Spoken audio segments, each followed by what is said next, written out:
A new thing. God is doing a new thing. This is part 2 of our new series, and today it's called Do Not Fear. Well, a new thing. Welcome to the daily devotional podcast anchored in Isaiah chapter 43 and verse 19, which says, "See, I am doing a new thing. Now it springs up. Do you not perceive it? I am making a way in the wilderness and streams in the wasteland." Hello, Malcolm here. Thank you for joining me in this January and February 2024 for the daily devotional podcast aimed at inspiring our personal times of quiet with God. In the first few podcast episodes, we will set the scene by looking at the entirety of Isaiah chapter 43 before going on in the future to look at some of the characters of faith. Today, it's simply the first verse in Isaiah 43. It reads, "But now, this is what the Lord says. He who created you, Jacob, he who formed you, Israel, do not fear, for I have redeemed you.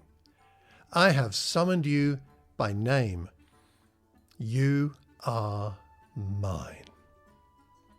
What are the Israelites being called to here? And what are we being called to remember? We're being called to remember the source of our redemption. That is the Lord.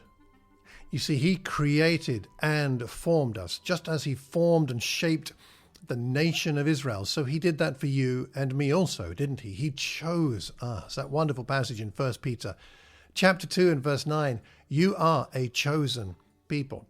Now, that's true of the congregation as a whole because it's written to a church here. So it's about the people, not just the individual. But within that, every one of us has also surely been chosen.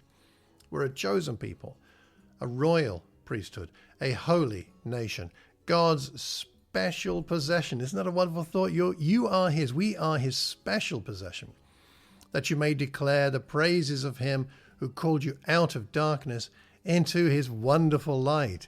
He created us, he formed us, he chose us, and he encourages us, therefore, that we do not need to fear, because he has redeemed us. He took initiative. He had the power to do that, to redeem us from our sin. In Galatians chapter 3, verses 13 and 14, Paul writes, "Christ redeemed us, you and me, redeemed from the curse of the law by becoming a curse for us, as it is written, cursed is everyone who is hung on a pole." He redeemed us, again, redeemed us. He emphasizes it here in order that the blessing given to Abraham might come to the Gentiles, as you and me, through Jesus Christ, so that by faith we might receive the promise of the Spirit. See, that's why we don't have to fear. We have the Spirit. And the Lord knows you, and he knows me. He knows us by name. I mean, I love that passage in John chapter 10, verse 3, where Jesus, talking about himself, says that the gatekeeper opens the gate, the sheep listen to his voice, he calls his own sheep by name and leads them out. Therefore, because we are known by name, you are known by name. You're not just Joe or Jane disciple to Jesus, to God, the Father. You are known by name. Whatever your name is, he knows it. And that's why we don't need to fear. We're part of a flock that is known as a flock and as individuals. It connects with Luke chapter 12, verse 32, where Jesus speaking says, "Do not be afraid, little flock, for your Father has been pleased to give you the kingdom." Don't be afraid. So, for reflection and prayer today, what's the greatest fear you have at the moment? Can you pray it to God? Can you give him your fear? Can you give him any anxiety you have? He can handle it. So why not let him take your fears so that you don't have to live with them? I hope you find your heart, your life, your congregation, and your world inspired by God doing a new thing. Until tomorrow, take care.